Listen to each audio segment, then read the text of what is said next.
こんにちは、まるたびチャンネルのまるです。行ってきました。大阪万博2025夢洲。開幕から3日目の会場は一体どうだったのか、またこれから行く人は何に注意した方がいいのかお伝えしますね。それでは行ってみましょう。 Here we go。 今回は電車で万博にやってまいりました。最寄り駅は大阪メトロ中央線の夢洲駅。この駅は2025年1月に開業した万博に合わせて作ったと言っても過言ではない新しい駅です。トイレの混雑状況が液晶パネルでリアルタイムに確認できたり、巨大な液晶パネルが改札前にあって綺麗な映像を映していたりと、かなり近未来的な作りとなっています。ほとんどの改札にはクレジットカードでタッチ決済ができるシステムが設置されていて便利。ここまでの駅では端っこの1箇所だけとか結構ありましたね。あと顔認証の改札があったことにもびっくりしました。はい、ここで時間チェック。今は9時2分。9時入場のチケットを持っているので、もう少し早く来たかったんですが、堺筋本町駅でホームを間違えてしまってタイムロスをしてしまったんですよね。改札を出た先にも大きなホールがあって、ここは屋根もあるし待ち合わせ場所にぴったりですね。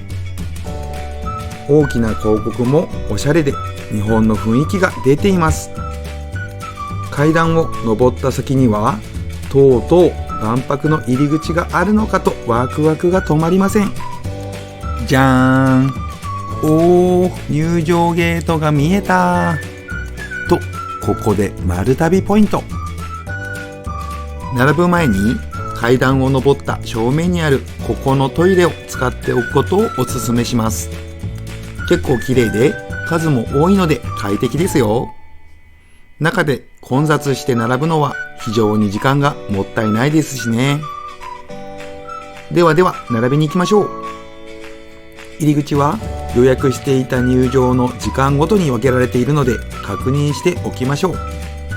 そこから一気に手荷物検査場まで行けるわけではなく、検査場の列に並ぶ手前で一旦止められます。おそらく手荷物検査で詰まりすぎないようになんでしょうね。手荷物検査場に行く手前の入り口が向かって右側のみとなっています。そこから一気に入っていくのですが、並んでみて分かったこと。丸旅ポイント。実は一番外側右端の方が流れが早いです。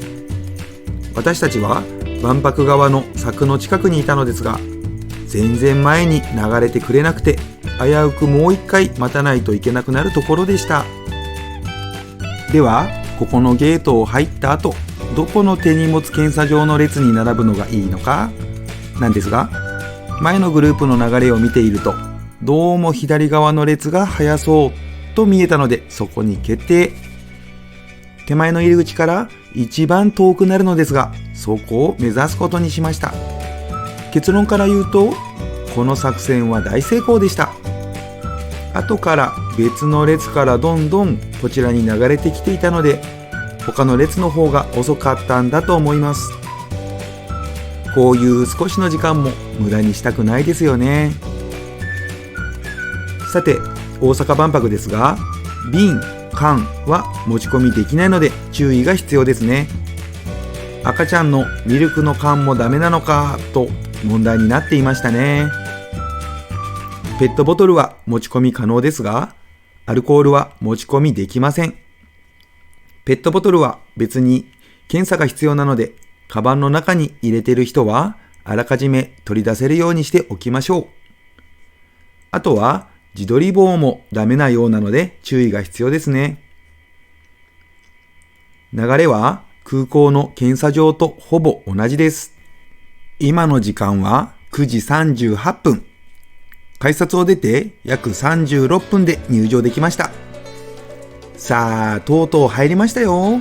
大阪万博2025夢洲。開催前にはメディアでいろいろネガティブなことを言われていましたが、このスケールはかなりのものですよね。この日の入場者数は6万8000人。初日の12万人と比べるとかなり空いていたようですね。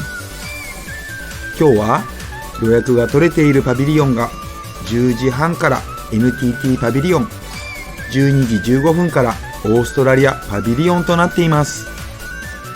NTT の時間まで大屋根リングを見に行ったのですが、後からこの作戦が大失敗だったと気づかされます。あまりわからず万博に来てしまったのですが、まず当日予約ができたんですよ。入場してから10分後にパビリオンやイベントの予約が可能になるシステムみたいです。ただ注意しないといけないのは、当日予約はそれが終わらないと次の予約ができないので、最初に遅い時間を予約してしまうとその間の当日予約ができなくなりますのでご注意ください。あと予約なしで並んで入場ができるみたいなんです。これも知らなかった。入ってすぐに住友感があったのですが、このパビリオンが面白いらしい。並べばよかったと後悔しています。と言っているうちに大屋根リングに入りました。これはすごい。圧倒されます。幅が約30メートル、高さが約20メートル、直径約615メートル、一周の長さがなんと約2キロ。リングの内側に海外パビリオンがあって、リングの外側に企業のパビリオンが並ぶ配置になっているようですよ。早くリングの上からの景色を見てみたい。リングの中と外のパビリオンが一望できて、海も見えるって言ってましたよね。この大屋根リングの建設費っていくらか知ってますか？なんと約350億円って、金額が大きすぎて感覚がわからん。2025年3月4日に世界最大の木造建築物としてギネス世界記録に認定されたようですよ。万博終了後には解体される予定みたいですが、もったいない気もするし、でも維持費がかなりかかりそうなので保存も難しい気がします。リングの内側から登るエスカレーターがあり、そこから大屋根リングの上に上がることができます。この登っている時の景色が何とも言えないですよね。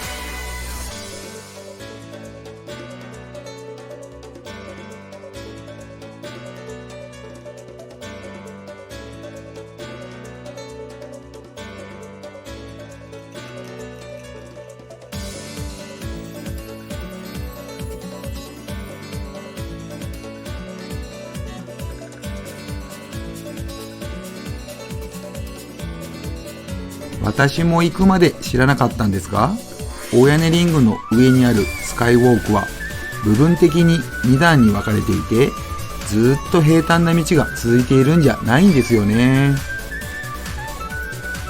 遠足で来ている学生も結構見られますね。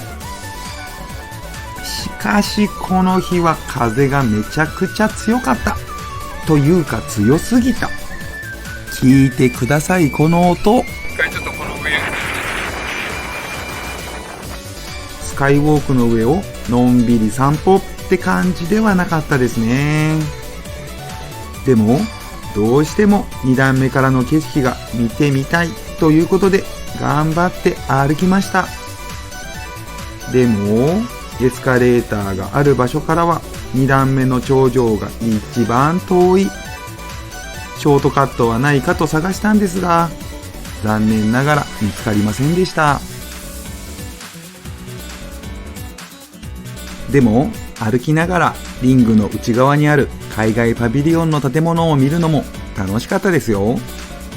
向こうにコリアの字が見えますね。手前のネパール館はコーンが並べられていてまだ準備中っぽいですね。インドもまだ工事をしていて中に入ることはできませんでした。開幕に間に合わないパビリオンがあるのは少し寂しいですね。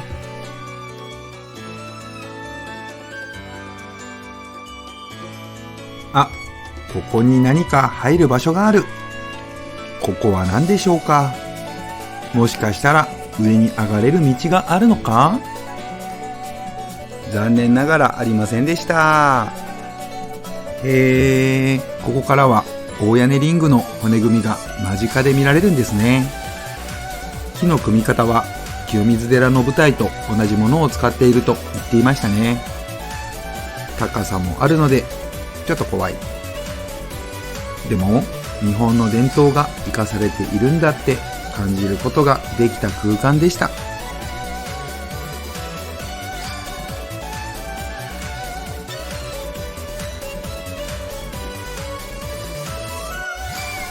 さあちょっとここからスピードアップしますよ。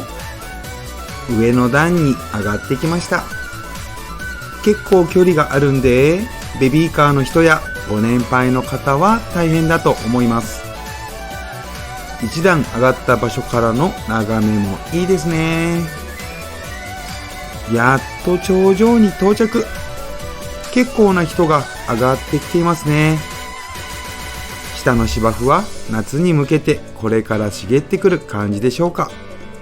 ここに寝そべって景色を楽しみながらお弁当ってのもいいですね。見えてきましたよ。どうですかこの眺め。こっちは今通ってきた東ゲート側ですね。大阪ヘルスケアパビリオンが見えますね。そうそう。電車で来場される人は東ゲートで予約を取ってくださいね。自家用車などでシャトルバスを利用される場合は西ゲートになります。ここからは遠くまで見渡せますね。万博会場が本当に一望できます。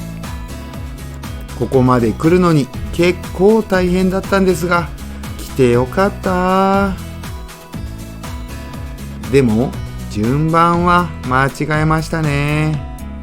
まずは予約なしのパビリオンを狙った後で、どうしても時間が空いた時にここでした。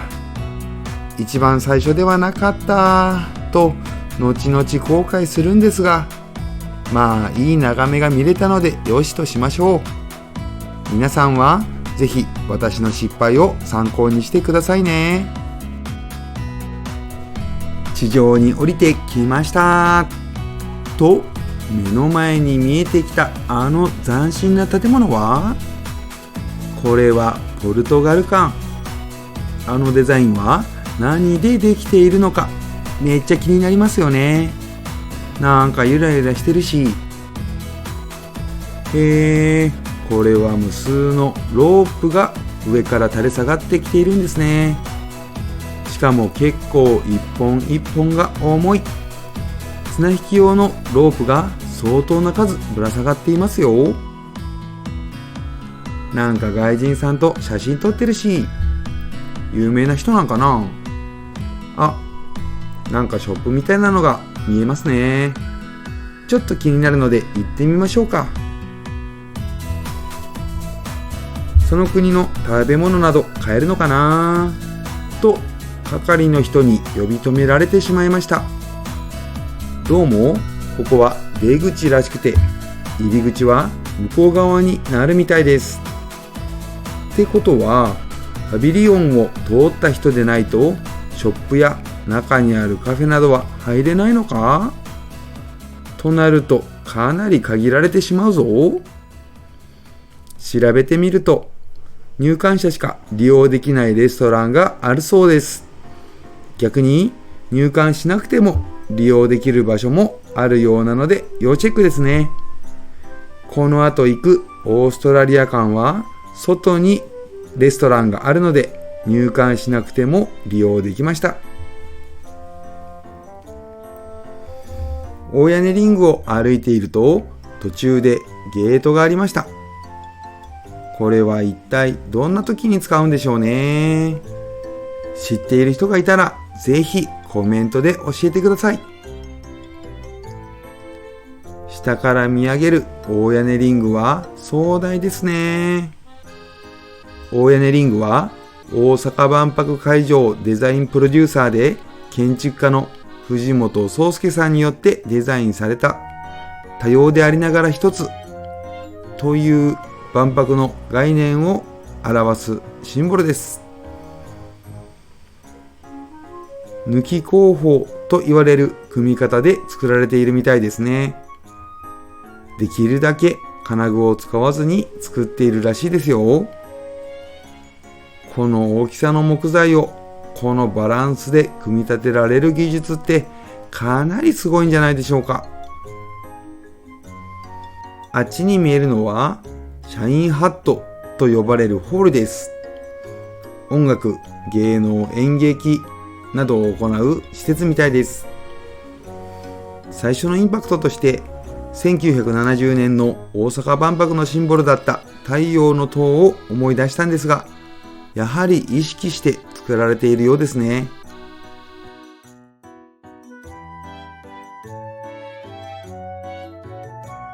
あとここも気になったんですよね。UAE アラブ首長国連邦、筒状のものは何なんでしょう。めっちゃ気になりますね。って思ってたら、隣のカタールで何か始まりました。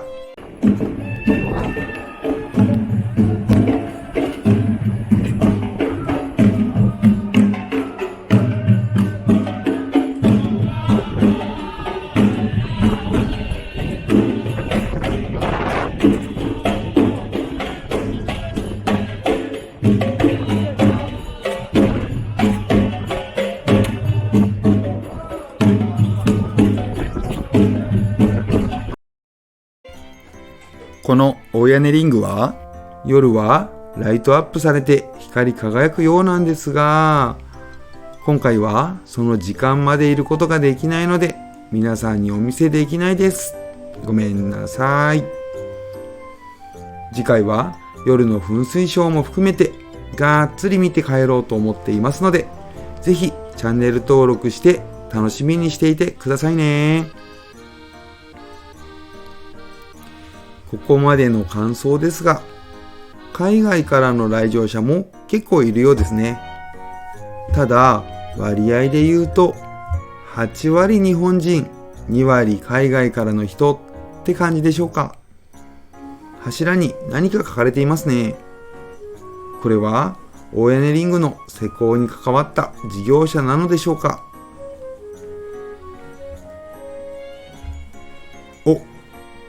あっちに見えるのは日本館ではないでしょうか。ここも見てみたいって思ってたパビリオンなんですよ。しかもこの時予約なしで入れますよってスタッフの人が言ってたんです。でも NTT のパビリオンが終わってから行ったら予約の人しか入れなくなってました。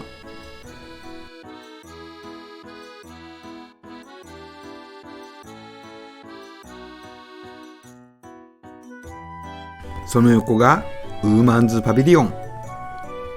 すべての人が平等に生き、能力を発揮できる世界を作ることを呼びかけるパビリオンです。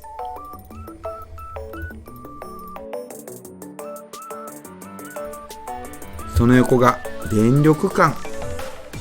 光る卵を持って館内を旅するアトラクションみたい。ここも行ってみたいな。そんな場所がありすぎる。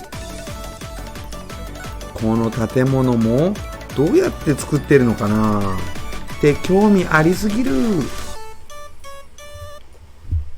しかもこの建物の色がシルバーなんですが、この色にした理由が天候や時間帯によって様々な色に見え方が変わるらしいんですよ。未来に向けた様々な可能性と自然との協調を表してるんですって。奥が深い。時間は10時を回ったところ、めっちゃ人が増えてきた。最初と全然違う。やっぱり朝市が見たいところに並ぶチャンスだったんだ。この日の入場者数は6万8000人だったらしい。ちなみに開幕初日は12万人だったので約半分だったんだな。この倍の人がいて雨も降ってたらそりゃ混乱するわ。この日も天気予報は雨予報だったけど今のところいい天気。そうそう、万博に来る前に入れておきたいアプリがパーソナルエージェント。このアプリの地図がめっちゃ見やすい。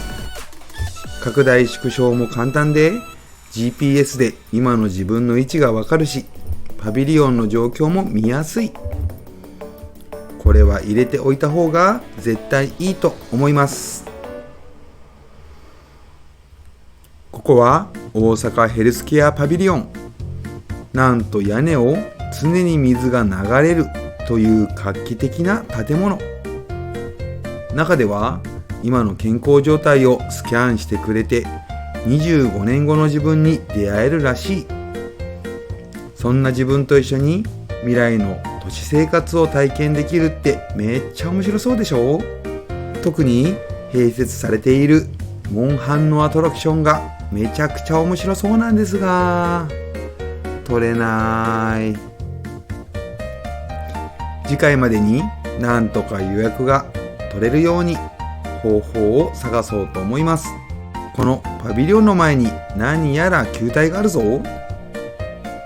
これはアクアポニックスと呼ばれる物質循環のシステムで4段の栽培棚があってそれぞれ植物が育っていることプラス一番下には水槽があって魚が泳いでいます。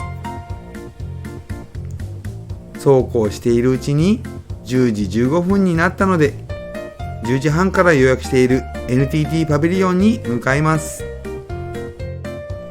と言っても NTT パビリオンは大阪ヘルスケアパビリオンの隣なのですぐでした。今回の万博で最初に入るパビリオンなのでめちゃくちゃ楽しみです。一体どんな感じなんでしょうか。次回は後編をお伝えします。 NTT パビリオンの中はもちろんオーストラリア館、インドネシア館、そして話題のパソナ館も紹介しますのでぜひチャンネル登録して待っててくださいね。次回も行ってみないとわからなかったポイントをたくさんお伝えしますよ。この動画がこれから万博を訪れる人の役に立てたら嬉しいです。では次回の動画でお会いしましょう。ご視聴ありがとうございました。